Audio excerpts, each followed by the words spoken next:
Monsieur le maire, bonjour. Aujourd'hui, on vous rencontre en votre qualité de président de la communauté de communes Cœur du Var. Il y a maintenant 1 an que vous avez été élu. Quel est l'état des lieux à votre prise de fonction? On était déjà une communauté de communes en phase de structuration, parce que autant les communes et les départements ont 2 siècles, autant les intercommunalités sont somme toute encore à l'âge de l'adolescence.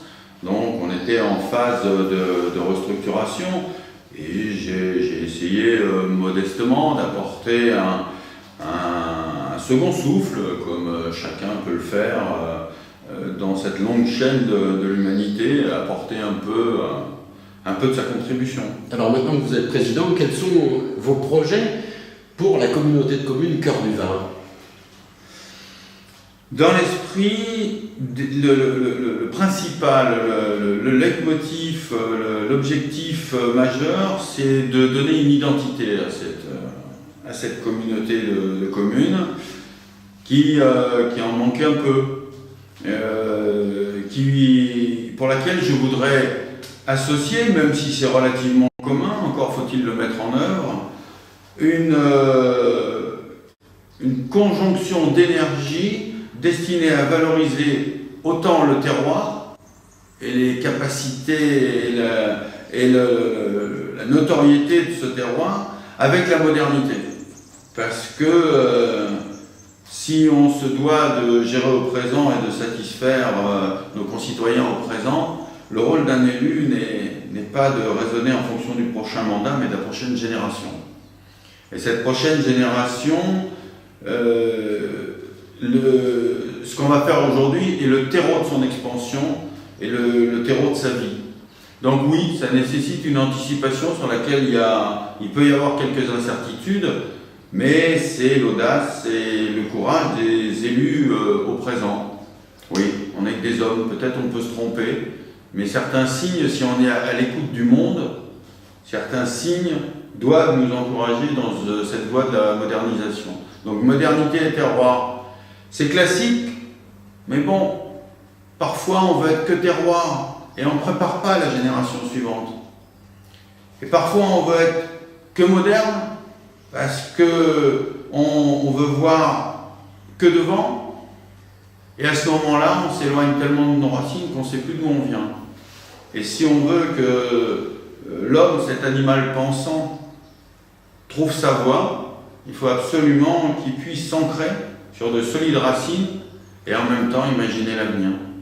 Alors quand on regarde les chiffres de l'INSEE, cette partie-là du département du Var risque de connaître un afflux important de nouveaux habitants. Ça vous pose quelques problèmes en aménagement du territoire? Oui. Oui, depuis ces dernières années, on a connu la plus forte croissance démographique du département, mais aussi une des plus fortes à l'échelle nationale.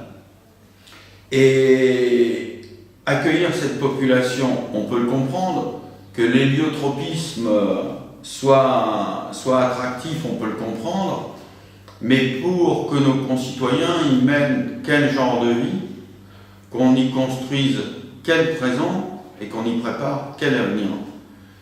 Il n'est pas suffisant de considérer l'accroissement démographique comme une manne de taxes d'habitation ou autres subsides. Il est aussi l'équipement, il est aussi dans l'équipement, dans une volonté de construire des villes à vivre. Et pour ça, il nous faut des équipements au cœur desquels il y a de façon immuable et sans qu'on ait théoriquement besoin d'avoir à y réfléchir, des lieux et des temples de transmission de la connaissance. Voilà. Ça reste important parce qu'un lieu sur lequel, comme le nôtre avec 40 000 habitants, on n'arrive pas à avoir un lycée, c'est tout simplement inadmissible et c'est même un reproche qu'on pourrait et qu'on nous fait déjà par rapport encore une fois aux générations futures. Donc accueillir de la population, oui, mais lui donner des moyens. Mais ça amène une question, c'est quelle incidence le désengagement de l'État a sur la vie quotidienne de vos villages? Alors, le désengagement de l'État en fonction de la volonté de désendetter le pays, qui depuis 30 ans est arrivé maintenant à 100% d'endettement, 100% du PIB d'endettement, on peut concevoir que c'est inquiétant. Maintenant, la brutalité avec laquelle on diminue déjà les participations de l'État à la vie des communes est telle que forcément l'investissement va en pâtir. Or, cet investissement, c'est la préparation, encore une fois, des équipements nécessaires à l'accueil de ces populations. Et l'accueil de ces populations, eh bien, notamment nous dans le SCOT, on a décidé de le limiter dans les chiffres, puisqu'on nous demande, nous élus, à travers les SCOT, d'avoir une vision au moins à 15 ans, parce que là, le SCOT est élaboré pour 2030. Eh bien, à 15 ans, je pense que déjà, en considérant une augmentation de la population de 40%, de 40 à 55 000, je crois que nous apportons déjà notre contribution. Mais c'est surtout qu'on veut le limiter parce qu'on a besoin d'infrastructures qui permettent, encore une fois, de les accueillir, de créer du bien vivre ensemble, de créer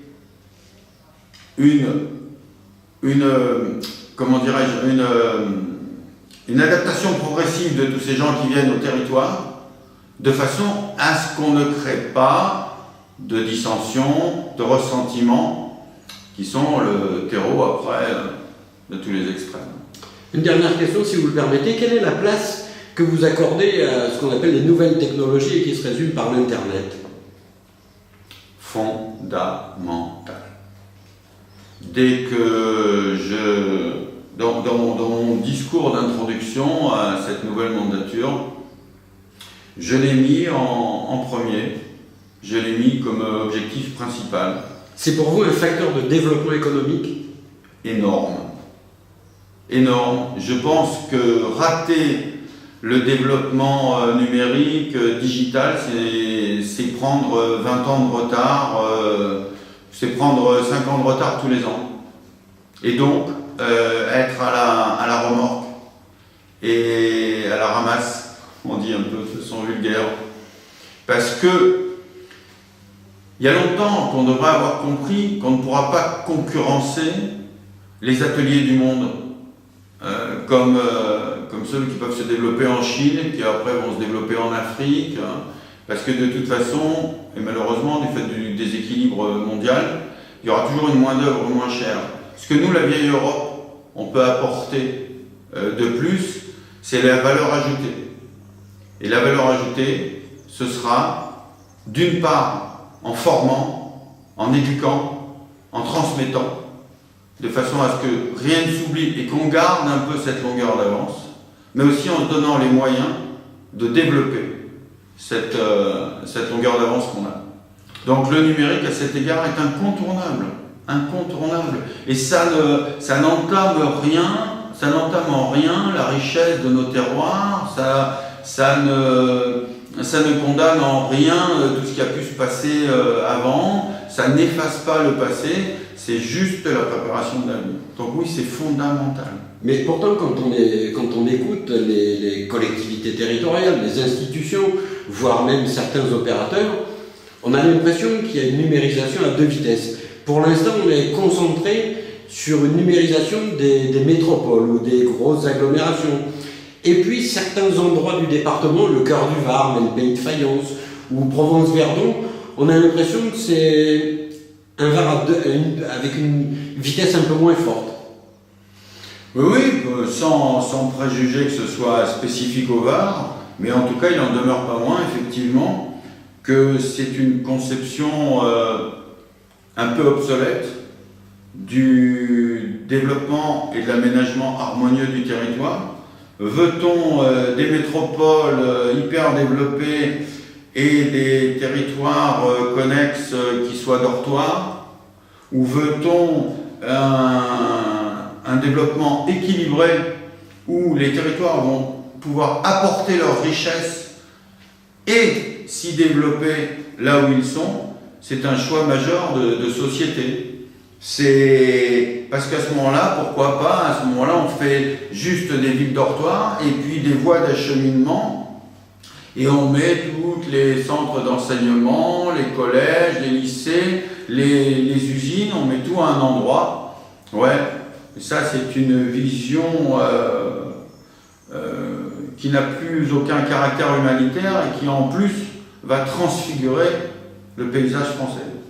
Alors, puisque votre souci est un développement harmonieux du département du Var, si vous le voulez bien, nous reviendrons vous voir prochainement. Merci beaucoup. Et bienvenue, et nous sommes très sensibles à cette marque d'intérêt que les télés et web peuvent nous accorder. Merci beaucoup.